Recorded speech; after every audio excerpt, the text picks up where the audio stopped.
ಜೋಳದ ಹಿಟ್ಟಿದ್ರೆ ಸಾಕು, ಅದರಿಂದ ಉಪ್ಪಿಟ್ಟು ಮಾಡೋಣ ಬನ್ನಿ. ಹೇಗೆ ಮಾಡೋದಂತ ತೋರಿಸ್ತೀನಿ ನೋಡಿ ನಿಮಗೆ. ಇವಾಗ ನಾನು ಒಂದು ಪಾತ್ರೆ ಇಟ್ಟಿದ್ದೀನಿ, ಅದಕ್ಕೆ ಕಾದಿದೆ ಇವಾಗ ಆಲ್ರೆಡಿ.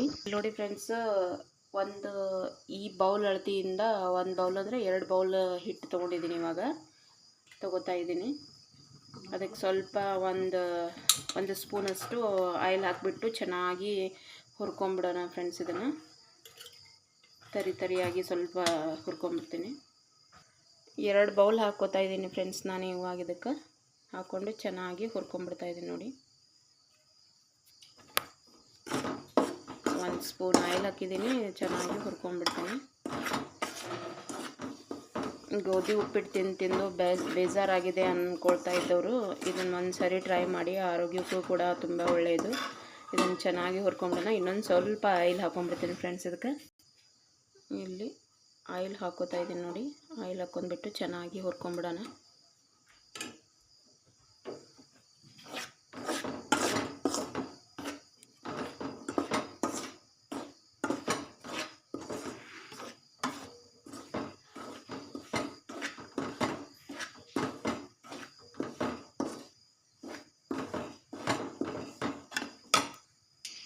ಘಮ್ ಅಂತ ವಾಸನೆ ಬರ್ತಾ ಇದೆ. ಇಷ್ಟು ಹುರ್ಕೊಂಡ್ರೆ ಸಾಕು ಫ್ರೆಂಡ್ಸ್. ಇವಾಗ ಇದನ್ನು ತಕ್ಕೊಂಡ್ಬಿಡ್ತೀನಿ.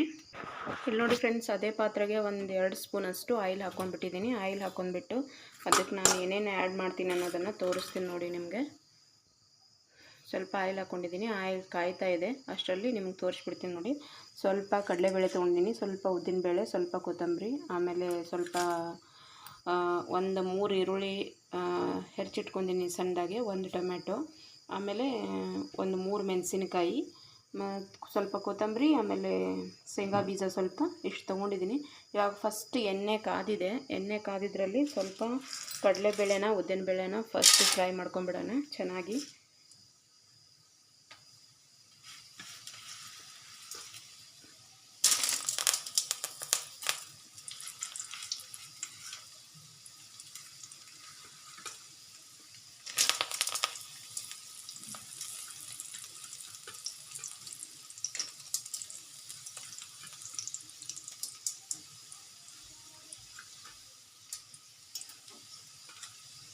ನೋಡಿ ಚೆನ್ನಾಗಿ ಫ್ರೈ ಮಾಡ್ಕೊತಾ ಇದ್ದೀನಿ. ಇದನ್ನು ಚೆನ್ನಾಗಿ ಫ್ರೈ ಆಗಲಿ. ಇವಾಗ ಸ್ವಲ್ಪ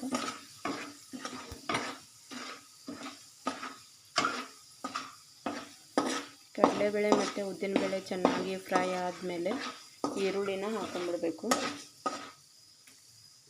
ಈರುಳ್ಳಿನ ಕೂಡ ಹಾಕೋತೀನಿ. ಆಮೇಲೆ ಅದಕ್ಕಿಂತ ಮುಂಚಿತವಾಗಿ ಸ್ವಲ್ಪ ಕಡಲೆ ಬೀಜ ಅಥವಾ ಶೇಂಗಾ ಕಾಳನ್ನು ಹಾಕೋತಾ ಇದ್ದೀನಿ ನೋಡಿ. ಶೇಂಗಾ ಕಾಳನ್ನು ಹಾಕೊಂಡ್ಬಿಟ್ಟು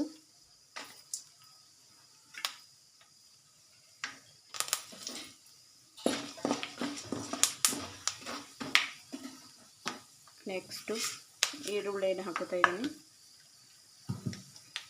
ಒಂದು 3 ಈರುಳ್ಳಿನ ಚೆನ್ನಾಗಿ ಇಟ್ಕೊಂಡಿದ್ದೀನಿ. ಈರುಳ್ಳಿ ಕೂಡ ಹಾಕ್ತಾಯಿದ್ದೀನಿ. ಈರುಳ್ಳಿ ಹಾಕಿದರೆ ತುಂಬ ಟೇಸ್ಟ್ ಬರುತ್ತೆ. ಎಷ್ಟು ಜಾಸ್ತಿ ಹಾಕ್ತೀವಲ್ಲ ಅಷ್ಟು ಚೆನ್ನಾಗಿರುತ್ತೆ. ಹಾಗಾಗಿ ಜಾಸ್ತಿ ಈರುಳ್ಳಿನ ಹಾಕ್ತಾಯಿದ್ದೀನಿ.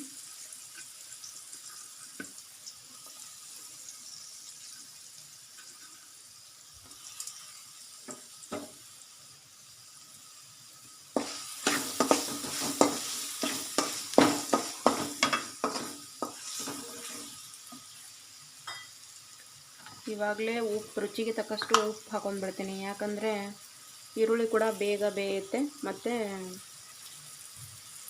ಟೇಸ್ಟಿಗೆ ತಕ್ಕಷ್ಟು ಉಪ್ಪು ಹಾಕ್ಕೊಂಡ್ಬಿಟ್ಟಿದ್ದೀನಿ. ಇವಾಗ ಮತ್ತೆ ಮಿಕ್ಸ್ ಮಾಡ್ತಾಯಿದ್ದೀನಿ ನೋಡಿ. ಹಾಗೆ ಈರುಳ್ಳಿ ಚೆನ್ನಾಗಿ ಬೇಯಬೇಕು. ನನ್ನ ಚಾನಲ್ ನಿಮಗೆ ಲೈಕ್ ಆಗಿದ್ದರೆ ಪ್ಲೀಸ್ ಲೈಕ್ ಮಾಡಿ, ಶೇರ್ ಮಾಡಿ. ಸಬ್ಸ್ಕ್ರೈಬ್ ಆಗದೇ ಇರೋರು ಸಬ್ಸ್ಕ್ರೈಬ್ ಆಗಿಬಿಟ್ಟು ನೋಡಿ, ಸಪೋರ್ಟ್ ಮಾಡಿ ಅಂತ ಹೇಳ್ತಾ ಇದ್ದೀನಿ. ಇಲ್ಲಿ ನೋಡಿ ಚೆನ್ನಾಗಿ ಬೇಯಬೇಕು. ಇನ್ನು ಇದನ್ನು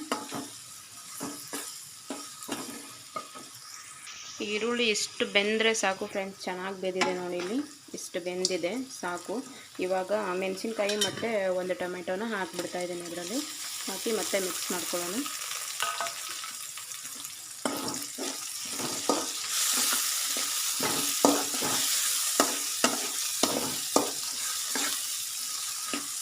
ಇದು ಚೆನ್ನಾಗಿ ಬೇಯಲಿ.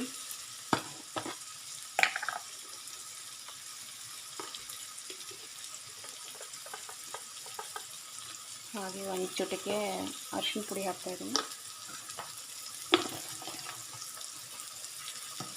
ಆಲ್ರೆಡಿ ನಾನು ಹಸಿ ಮೆಣಸಿನ್ಕಾಯಿ ಹಾಕಿದ್ದೀನಿ, ಬಟ್ ಸ್ವಲ್ಪ ಟೇಸ್ಟಿಗೆ ಅಂತ ಹೇಳಿ ಸ್ವಲ್ಪ ಮಸಾಲ ಖಾರನ ಹಾಕ್ತಾಯಿದ್ದೀನಿ ನೋಡಿ. ಮಸಾಲ ಖಾರ ಸ್ವಲ್ಪ ಹಾಕ್ತಾಯಿದ್ದೀನಿ. ನಿಮ್ಗೆ ಬೇಕಿದ್ದರೆ ಹಾಕ್ಕೊಳ್ಳಿ, ಬೇಡ ಅಂದರೆ ಸ್ಕಿಪ್ ಮಾಡಿ. ಇದು ಹಾಕಿ ಮಿಕ್ಸ್ ಮಾಡ್ಕೊಂಡ್ಬರೋಣ ಫ್ರೆಂಡ್ಸು. ಮಿಕ್ಸ್ ಮಾಡಿಕೊಂಡು ಇವಾಗ ಕೊತ್ತಂಬರಿ ಕೂಡ ಹಾಕ್ಕೊಂಡ್ಬಿಡ್ತೀನಿ ನಾನು. ನೋಡಿ, ಕೊತ್ತಂಬರಿ ಕೂಡ ಹಾಕ್ತಾಯಿದ್ದೀನಿ. ತುಂಬ ಟೇಸ್ಟಿಯಾಗಿರುತ್ತೆ ಮತ್ತು ಆರೋಗ್ಯಕ್ಕೂ ಕೂಡ ಒಳ್ಳೆಯದು. ಇವಾಗ ಕೊತ್ತಂಬರಿ ಹಾಕ್ಕೊಂಡ್ಬಿಟ್ಟು ನಾವು ಯಾವ ಬೌಲಿಂದ ಸ್ವಲ್ಪ ಗರಂ ಮಸಾಲ ಕೂಡ ಆ್ಯಡ್ ಮಾಡ್ಕೋತಾ ಇದ್ದೀನಿ. ಯಾವ ಬೌಲಿಂದ ತೊಗೊಂಡಿರ್ತೀವಲ್ಲ ಆ ಹಿಟ್ಟು, ಅದೇ ಬೌಲಿಂದ 2.5 ಬೌಲ್ ಹಾಕ್ಕೋಬೇಕು ನೀರು. ಇಲ್ಲಿ ನೋಡಿ, ಇವಾಗ ಆಲ್ರೆಡಿ ನಾನು ಒಂದು ಹಾಕ್ತಾಯಿದ್ದೀನಿ.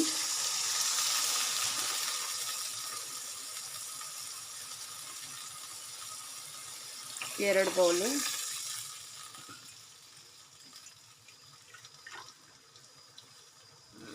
ಅರ್ಧ ಬೌಲು, ಹಾಫ್ ಬೌಲ್ ಇಷ್ಟು ಹಾಕ್ಕೊಂಡ್ಬಿಟ್ರೆ ಸಾಕು. ಒಂದು ಸ್ವಲ್ಪ ಕುದಿಯೋವರೆಗೆ ನೋಡ್ಕೋಬೇಕು ಇದನ್ನು. ಈ ಥರ ಕುದಿ ಬರ್ತಾಯಿದೆ ನೋಡಿ, ಹೆಸರು ಬರ್ತಾಯಿದೆ ಫ್ರೆಂಡ್ಸ್. ಇವಾಗ ಇದು ಇಷ್ಟಾದರೆ ಸಾಕು. ಇವಾಗ ಒಂದು ಬೌಲ್ ಹಿಟ್ಟು ಹಾಕ್ಕೊಂಡ್ಬಿಡೋಣ.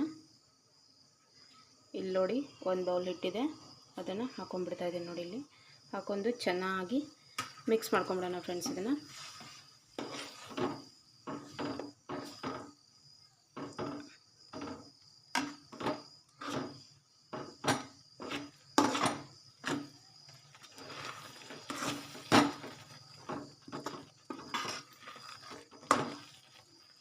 ಪೂರ್ತಿ ಮಿಕ್ಸ್ ಮಾಡ್ಕೊಂಬಿಡೋಣ. ಈ ಥರ ಆದರೆ ಸಾಕು ನೋಡಿ ಫ್ರೆಂಡ್ಸ್, ಚೆನ್ನಾಗೇ ಆಯ್ತು. ಇವಾಗ ಬೆಂದಿದೆ. ಇವಾಗ ಇದನ್ನು ಸರ್ವ್ ಮಾಡ್ಕೊಂಬಿಡೋಣ. ಇವಾಗ ನಿಮಗೆ ಎಷ್ಟು ಬೇಕು ನೋಡಿ ಅಷ್ಟು ಮಾಡ್ಕೊಳ್ಳಿ. ತುಂಬ ಟೇಸ್ಟಾಗಿರುತ್ತೆ, ತುಂಬ ಆರೋಗ್ಯಕರವಾದದ್ದು ಕೂಡ. ಉಪ್ಪಿಟ್ಟು ಆ ಥರ ಉಪ್ಪಿಟ್ಟು ತಿಂದು ಬೇಜಾರಾಗಿದ್ದರೆ ಇದನ್ನು ಒಮ್ಮೆ ಮಾಡ್ಕೊಂಡು ತಿನ್ನಿ.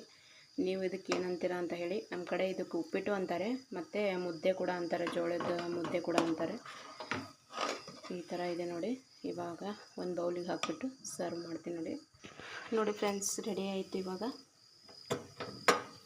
ಇದ್ರ ಜೊತೆ ಮೊಸರು ಹಾಕ್ಕೊಂಡ್ಬಿಟ್ಟು ತಿಂದರೆ ಸಾಕು, ಸೂಪರಾಗಿರುತ್ತೆ ನೋಡಿ. ಸೈಡಿಗೆ ಸ್ವಲ್ಪ ಮೊಸರು ಹಾಕ್ಕೊಂಡು ತಿಂದರೆ ಚೆನ್ನಾಗಿರುತ್ತೆ ನೋಡಿ ಫ್ರೆಂಡ್ಸ್, ತುಂಬ ಚೆನ್ನಾಗಿರುತ್ತೆ, ತುಂಬ ಟೇಸ್ಟಿಯಾಗಿ ಕೂಡ ಇರುತ್ತೆ. ನೀವು ಒಂದು ಸರಿ ಟ್ರೈ ಮಾಡಿ, ಹೇಗಿತ್ತು ಅಂತ ನನಗೆ ಕಮೆಂಟ್ ಮಾಡಿ. Thank you.